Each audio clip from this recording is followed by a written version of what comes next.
Welcome to Felted Table Talk. This video, 3 and 4 cold betting.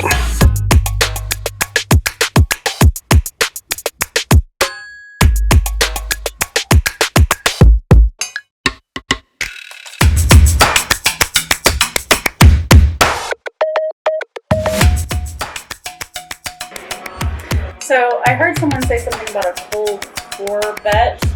What is that? What a cold 4 bet is. Good. Okay, so when we talk about betting, we talk about we have a small blind and we have a big blind. All right.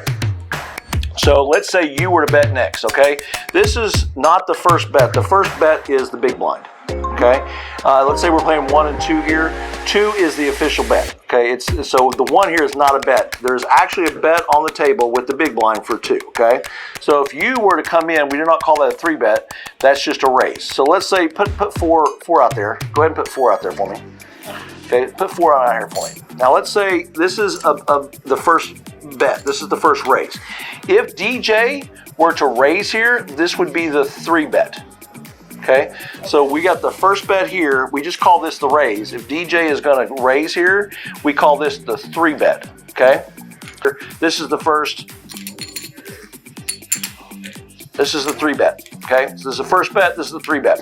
If I were to come in here for 16, that would be a 4 bet. Okay, it would be a cold 4 bet because I'm new to the pot.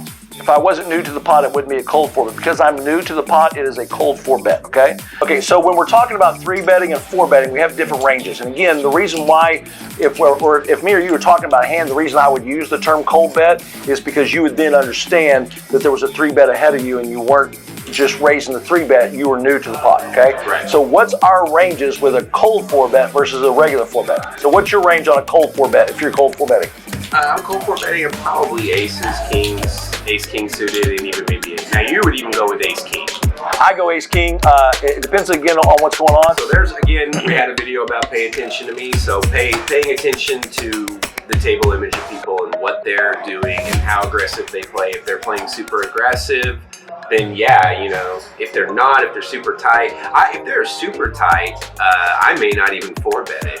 If I'm playing against somebody that's super tight and I've got aces, I may just smooth call it to get more value. And again, a lot of that depends on who's playing behind you. So that's a position decision. So that's a position decision. How many players behind you? What have they done already?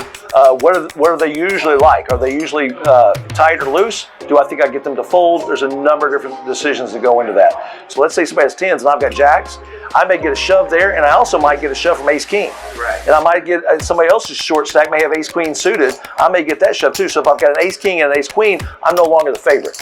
I'm down to 37% on that hand.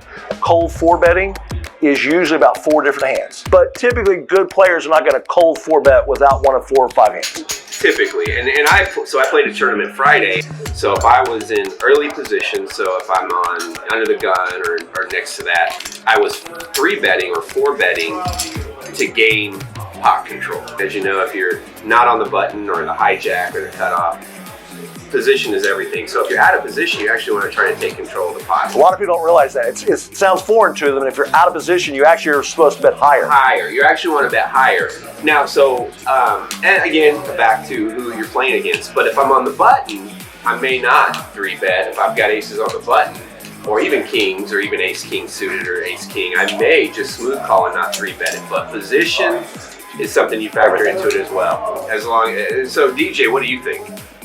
I think